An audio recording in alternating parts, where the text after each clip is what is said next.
old Spanish Manila, or Intramuros.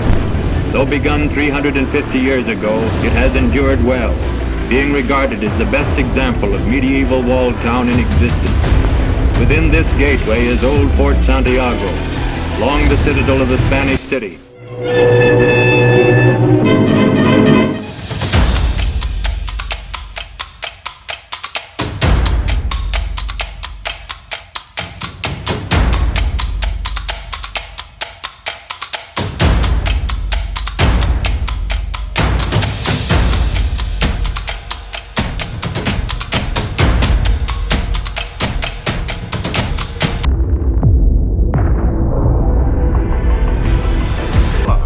Capital and largest city of the Commonwealth of the Philippines, rises on the shore of the bay into which the Spaniards sailed in 1570, and where in 1898 Admiral Dewey achieved one of the greatest naval victories in history, the Battle of Manila Bay. As headquarters for American commercial interests in the Orient, Manila has been transformed from a sleepy Spanish town into a modern city.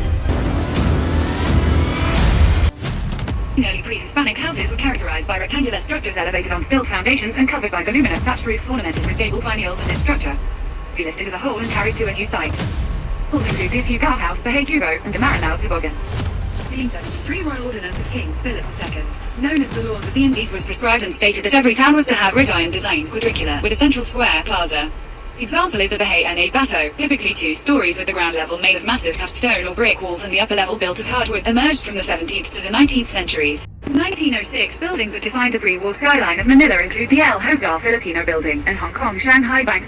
First-generation Filipino architects who were sponsored by colonial officials to study architecture and engineering in the United States. With the maestros de obras like Arcadio Arellano and Thomas Arguelles, they combined Beaux-Arts elements, aesthetic proportions, corrections with the influences of modernism and the concepts of utility and honesty architecture. 1366, the independent Philippines expressed its identity by implementing modernism through the utilization of reinforced concrete, steel and glass, the predominance of cubic forms, brick shapes and Cartesian grids, and the absence of applied decoration. The 50s also witnessed space age aesthetics and soft modernism, which experimented with the sculptural plasticity of poured concrete to come up with soft and sinuous organic forms with the use of thin shell technology. Examples are space age, Victor Tio Tecos of International Center and Jose Zaragoz's Union Church. 1960s Filipino architects incorporated some modernist formal principles by employing local materials and referencing vernacular traditions. Those of Brothers Sumo, Hotel and Esso gas stations. MILLENIUM exemplified by the garnish application of pastel colors and the mixing and matching of ornaments and statues. Skyscrapers adopted the tripartite division of columnar architecture, tower on the podium, the shaft, and the crown. Poles are reflected blue or ultramarine curtain walls. Aluminum cladding, metallic sun visors and metal mullions are mainstays of MILLENIUM skyscrapers.